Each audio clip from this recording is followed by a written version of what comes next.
Guys, welcome back to Supercross. We know with all the snow, the ice, the freezing cold, you're stuck inside, you're watching YouTube videos. We're stuck inside too. It's cold out. We're trying to be able to put out as much information on BMX for you guys as possible to bring BMX to the top of the algorithm. So today, we've got a long story for you.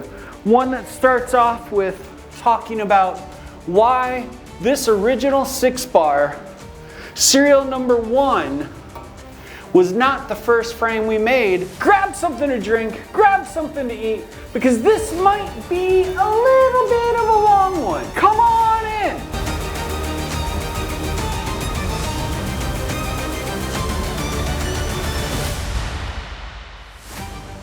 So guys, on some of the other podcasts that we've done, we've talked about the frame that came before the frame. And as we've done those, there's always been little bits and parts that I've wanted to add back into it because it's like, oh, well, I forgot about this, I forgot about this. So we're gonna try and make this be the most complete from here to here to where we are today on the new Vision F1s, the carbon fiber frames, the Passions, the SX450s. There was a lot of frame building, a lot of engineering, and a lot of time from a little kid who just loved BMX so much that he grew up to do BMX for his life. And that's where we're at today. So I hope you've taken some time, you're getting ready, you want to learn a little bit about how chromoly frames are made, you want to learn about a little bit about our history and some of the other frames that we've done, and where we're at today and where we're going to go for the future. So this frame here comes about as a little story to where I was working at SE Racing, sweeping the floors, packing boxes, stickering frames. I wanted to ride for SC really bad. I worked there with Perry and Byron and Kendall and Rod and Mike and Scott, and it was a great environment for a little kid to grow up in who loved BMX. I mean, seeing Jeff Utterback come in and out all the time, you know, watching Fred Blood's crazy antics, watching Toby roll in every once in a while because he had his Henderson hauler, and it was a really cool thing as a kid because here I am loving BMX and working in a BMX lifestyle. Well, Scott would never give me a sponsorship with SC. He said, Billy, just wait a little bit, just wait a little bit, just wait a little bit. So I picked up a co-sponsorship from Torker. And Torker wasn't too far away from me where I lived in Cyprus. Torker wasn't that far over in Fullerton. And I got to ride on over there, got to meet the guys. They didn't give me a sponsorship. It wasn't like, oh, you're sponsored like the way that the factory team of Clint Miller and Jason Jensen and Kathy Hanna and Mike Miranda, you know, all those guys were. It was like, hey, Billy, okay, here, we'll sell you a frame for a deal, and here's a jersey. Just go on out and try and support us. Well, at that point in time, not only was I trying to race, riding dirt jumps, riding drainage ditches, building ramps in our front yard that were kick ramps, they were quarter pipes, they were ramps that we could slide up onto the roof and jump off the roof of our house into the pool. It was anything that we could do all about BMX. And with that, I ended up cracking a couple of the Torkers. I didn't break them, but I cracked them. And I was a big kid, so, you know, yeah, I can understand. There was some abuse that got put on it. So I took the Torkers back. They gave me another Torker. Ended up doing the same thing. Took that Torker back. Got a new Torker. And then they said, hey, Billy, we're sorry. We just can't help you out anymore. You know, we can't give you any more frames. Totally get it. I loved my Torker. I loved the way that thing rode. And I thought it was great. So as I would continue to crack that frame, I had a really good friend who lived down the street by the name of Larry Elliott. Larry Elliott used to race side hacks with Eddie Cruz. Larry was my ride out to Alpine Village. Larry was my ride back out to Ascot, to Harbor, once we moved from the South Bay into Orange County. He was my ride. Him, Randy Rizzo, Randy Sifford, Jimmy Foreman's brother, Don. I mean, those were our rides to get to the tracks. If we couldn't ride to the track, we'd get a ride to the track. Well, Larry's dad, Ray, owned a company called Certified Metal Products.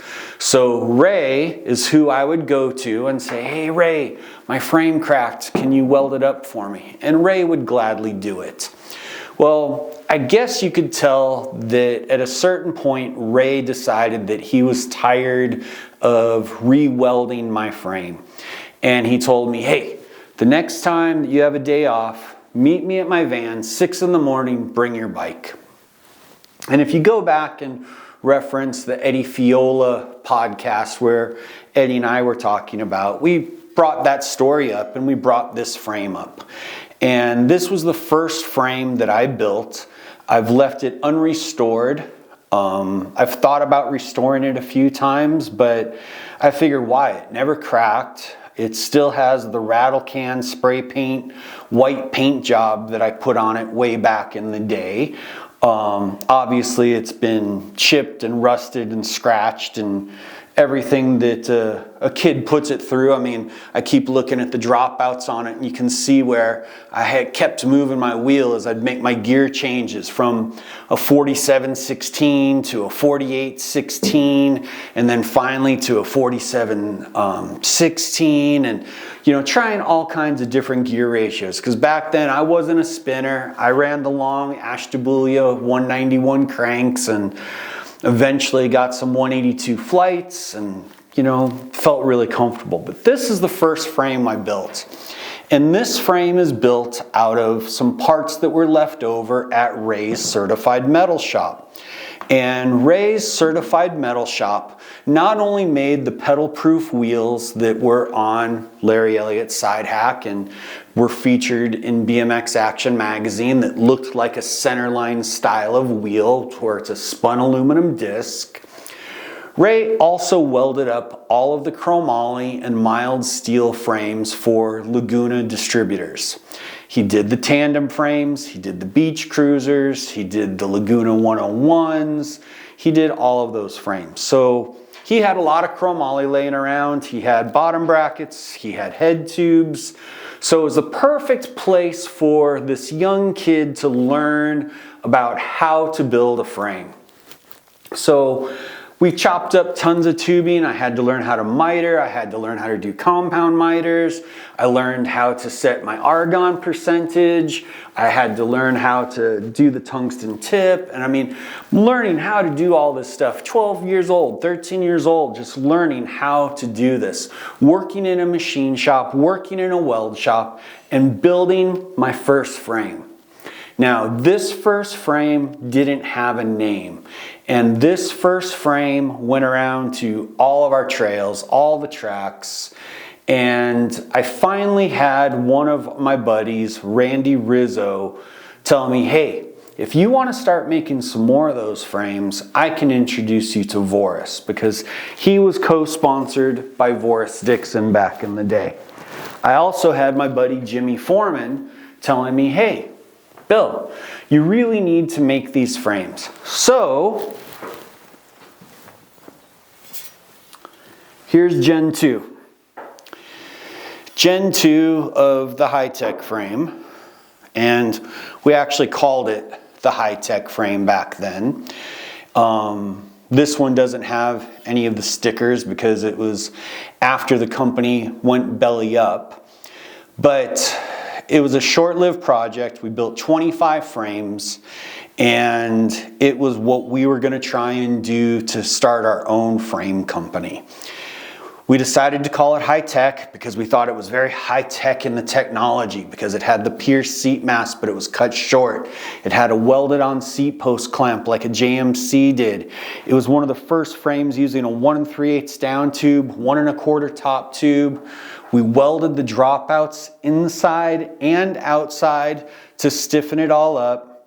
We went ahead and got the first one into BMX Plus magazine. And once I got the first one into BMX Plus magazine, we ended up getting the phone call. And as a 15-year-old kid, getting a phone call saying that I'm going to get sued because I'm using someone else's name, we ended up stopping it. And this frame ended up becoming the National Pro. Will Skirdo and I have talked about this quite a bit. After I stopped doing this, I told Voris, hey Voris, I can't make anymore, I can't do this. And Voris was really cool about it. Voris was totally understanding. Voris really wanted to try and help BMX grow and help support everybody. But Will Skirdo's dad and Voris were very good friends, and he ended up putting the extra brace in here between the top tube and the down tube, just the round tube, and they called it the National Pro. So this morphed into that. It was also a time where when I showed up out at the track one time and Scott happened to be there, Scott looked down at the bike and he's checking it out and he's like, Billy, what's this? What are you riding on? And I'm like, oh, this is going to be my new frame company, Scott. You know, and I was really proud about it. I didn't think anything about it at the time. And he was like, hey, well, Billy, you know, I was going to tell you on Monday that we were going to help you out, you know, that we were going to give you a jersey and give you a frame and, you know, pick out what you wanted. And, oh my God, well, that was the end of high tech. Boom, that's gone. You know, here I'm going to get to live out my dream of what I wanted to do was ride for SE. So I got to pick out my blue quad angle and I got to get a Floval flyer, and you know, I was really happy. This was a really cool thing for me. And I'm still working at SE, trying to keep things going, and I'm like, okay, this is a good time. Well, all of a sudden, the doors got slammed shut. SE went bankrupt. SE was going out of business. I was there the day that Rich Long and Gary Turner came in and bought all the equipment out of the 6801 Paramount Boulevard building and took it to go start up GT in a formal manner. The welders hadn't been in there in a while. The building, we used to take up the whole thing. All of a sudden it got cut down to half, and then that started to shrink. Perry was out hustling, doing whatever he could do, selling cookbooks, selling frozen yogurt machines. Byron Friday left and he was working for High Torque, and he was starting up this magazine with them called Mountain Bike Action Magazine, and Byron was really into that and really cool. And there are a lot of days that it was just myself, Perry, and Devitt, or myself, Kendall, and Devitt, or just myself and Devitt. And the last day, Devitt came in, handed me my check, and said, hey, you started GT on Monday, I brokered you out a job, and away you go. And I had a lot of fun times working over at GT. It was an interesting time. My first day, I rolled up wearing my SE jersey with the sleeves cut off on my quad angle, and Gary Turner just started laughing at me. He's like, you and me, Bill, we're gonna get along just fine. And Gary and I did. Gary and I got along great. And I really learned a lot from Rich. A lot of what to do and a lot of what not to do. And how to keep a BMX company going forward. So with that, I ended up leaving GT.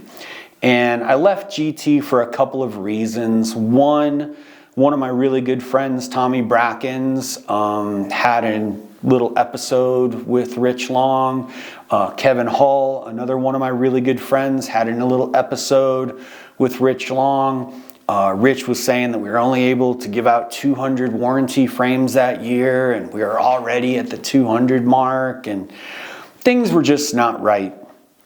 So I left and I went to go to work for Turnell Henry at his La Palma Cycle bike shop.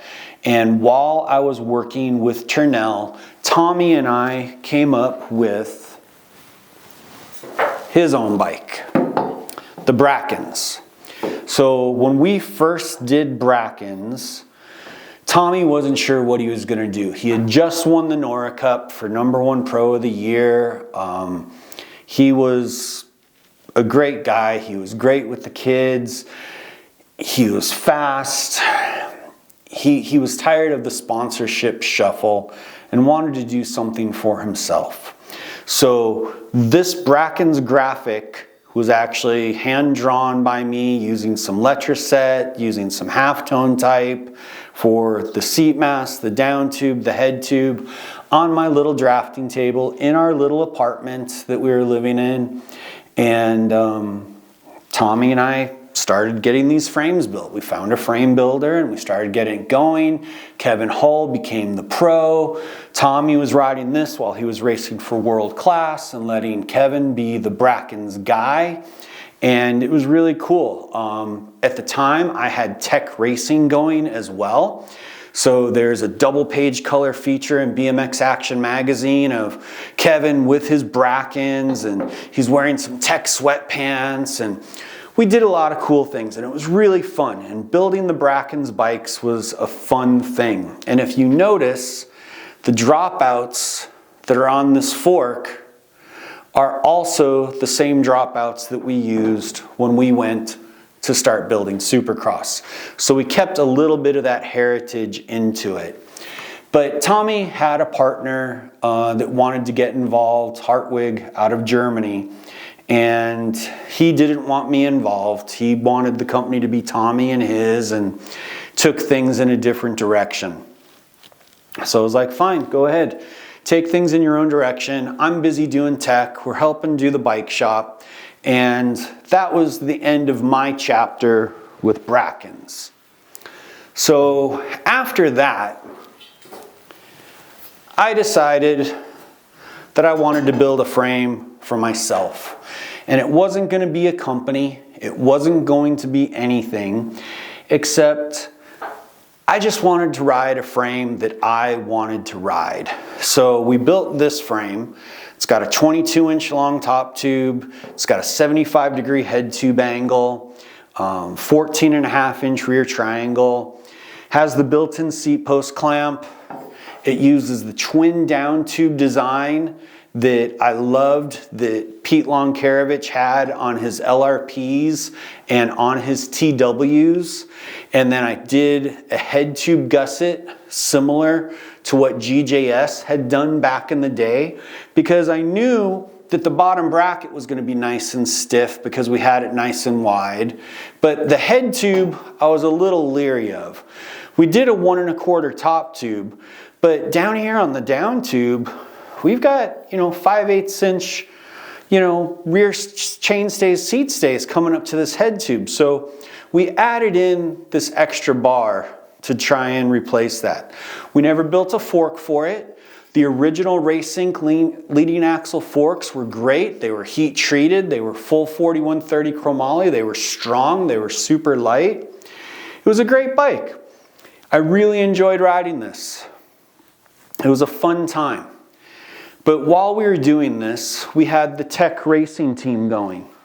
And with the Tech Racing team, let me set that down. With this, at that same time, we had the Tech Racing team going. And we needed to get bikes for the entire team. We needed Brian Lopes to have a frame. We needed Glenn Pavlovsky to have a frame. We needed Brian Givens to have a frame. We needed Billy Harrison to have a frame. We needed Kiyomi Waller to have a frame. So at this point, SE decided that they were going to try and start things back up again. Mike was working in the back of a warehouse in Long Beach, and it was a storage warehouse, a shipping warehouse. I can't remember exactly what was going on. I know there was a lot of bikes coming in from China at the time that had the rod mounted brakes to where it didn't have cables. The levers actually pulled on a rod, and that's what actually took that up. Mike had a little office in the back. And I told him, hey, I really want to get our tech guys on some SE bikes. Can we build an extra long PK Ripper for Brian Lopes? Can we build an extra long quad angle for Billy Harrison? And he did. He built Brian an extra long PK, and he built Billy an extra long quad. The extra long PK worked out. Not a lot of people were super psyched on aluminum at the time, but it was a good way to go. Billy was riding the long quad, and the long quad with the twin down tubes, it just flexed way too much as we stretched it out, which is part of what I had found out on that last white frame I showed you. So I sat down and designed up the Assassin for Mike. Now the Assassin was really one of the first straight tube frame bikes that SE was going to do at the time. We used the landing gear baloney cut bottoms for this area back here. The brake mount went right through there, which unfortunately they all ended up breaking, and that's where they ended up having to change this design later on. But it used the quad angle dropouts, the quad angle rear stays, but then just used a straight 1 3/8 down tube, a straight 1 1/4 top tube, 21 1/4 top tube, 15 1/4 rear end. You know, it was designed to be a race bike. And we designed this frame. Mike built a couple up. Billy got on one and really liked it. And that was kind of the end of it, because I'd spoken with Mike and said, hey, can we do the whole team? And he's like, Billy, we can't do the whole team. I'm sorry. It just can't happen. And I understood. You know, the industry was going through a really bad time, much like people say it is now. A couple weeks ago, there was all those videos. Is BMX dead? Is BMX dead? Is BMX dying? If you really want to look back at it, I mean, I think Greg Hill started saying that back in 1981, that BMX was dead. BMX has always been an up and down roller coaster ride. And this, when we started doing this, was in 86, 87 era, and getting ready for what we were going to do in 1989 when we launched Supercross. And originally, when we launched Supercross, it wasn't done as a plan. It wasn't done as a plan to build our own bike frame. It was done originally to where we had everybody out back doing gate starts. Pete Lonkarevich would show up, Eric Carter would show up, Kiyomi would show up, Billy Griggs would show up. Everybody's out there doing gates. And as they're doing the gates, I'm watching on the conventional bike, this chain stay just kind of flex a little bit. And your chain's drooping, your chain's drooping, your chain's drooping. So after watching all of that and being a big fan of Ducatis and some different things, I was like, okay, well, how can we stiffen up the rear end? And what we did is we did the secondary seat stay design where we lowered down the seat stays so your rear triangle is more compact, stiffening it up. We added these secondary stays onto the top of the seat stays that weld onto the frame right where the bends were, which happens to be where the cantilever mounts go on later models. We did a 1 3/8 down tube, 1 1/4 top tube, 21 1/4 top tube length. You picking up on some of what we've done to where here, this is an 89, you know, I'm 21 years old, 20 years old, and I'm still doing the same thing that I was doing back when I was 12, to where if you take a look at it, you know, there's a lot of differences, but a lot of similarities.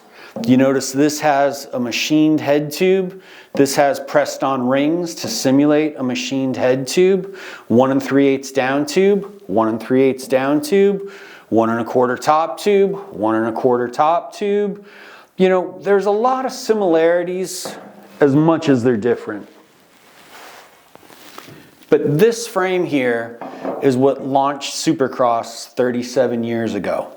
And I've been blessed that while we've been doing this, you guys keep awarding us with Golden Cranks for Bike of the Year. We've got 8 of them right now.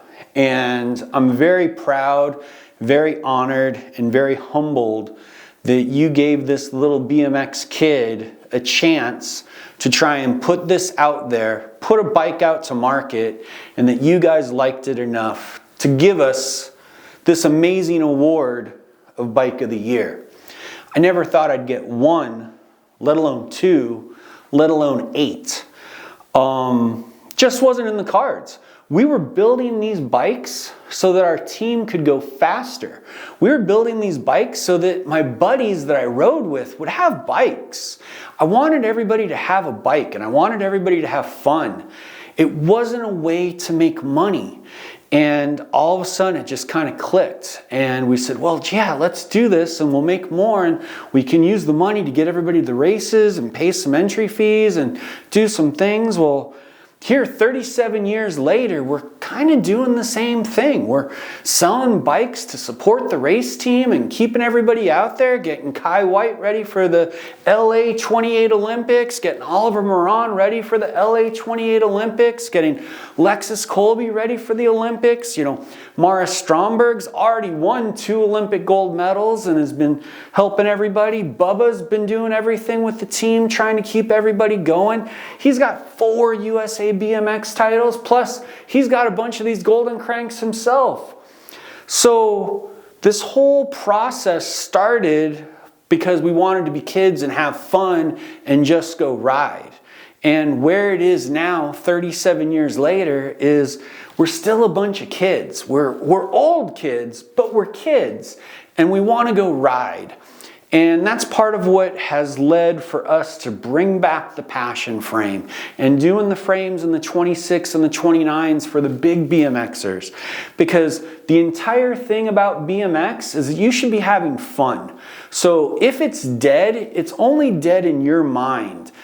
Because BMX is alive as long as you want to. As long as you want to go ride, as long as you want to go out there and have fun, you don't need to have a sanction. You don't need to have the Olympics. You don't need to have World Cups to keep BMX alive. BMX is alive in your heart because it's what you want to do. And with that, I want you to go grab your bike and I want you to go grab a buddy and I want you to go ride. And I want you to really think about how fun it is for you to go ride your bike. That feeling of freedom that you get when you're hitting that jump for the first time, when you're carving that turn, when you're doing a wheelie down the street, you and your buddies, shit talking, having fun, riding your bike, enjoying it. And that's what I want you guys to do. So with that, I'm going to stop this because I'm out of time for the night. It's way too late. I've got to get home. But you, while you're watching this, if you're too cold to go ride, go grab your bike and give it a tune-up. If it's warm enough to go ride, bundle up. Go grab a fly hoodie. Go grab a Supercross beanie. Go grab some clothes. Get warm. Put on your Vans. Hit the streets. Go ride. So with that, guys, I'll see you on the next one. But I want to know where you went to go ride. So drop it down in the comments. Say, I went and rode here. So-and-so and I went and did this. And I hope I gave you a little bit of insight about the journey that we've taken over the last 45 years from when we built our first frame to where we're at today. And I can't wait to show you where it's going next. I know what I like, baby, I like you. Miss American Pie with the high IQ. Oh,